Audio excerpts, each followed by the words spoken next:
Welcome to our tutorial on reusing reactive effects in Vue.js. In this first part, we're defining a reusable function using Vue's effect function. When effect is called with the function fn as argument, it starts tracking the reactive dependencies that are used inside fn.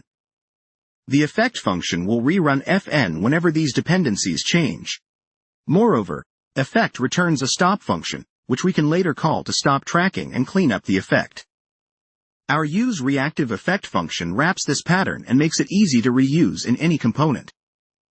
Moving on to our second scene, we have a Vue component named component A. Here, we're using the ref function to create a reactive data property count.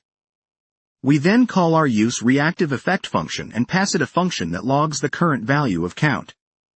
Whenever count changes, our effect will automatically rerun, logging the new value. There's also a stop effect function which we can call if we need to stop the effect manually, but for now, it's commented out. In our third scene, we have another component, component B. Similar to the previous component, we create a reactive name property. We then use our use reactive effect function to set up an effect that logs the value of name when it changes.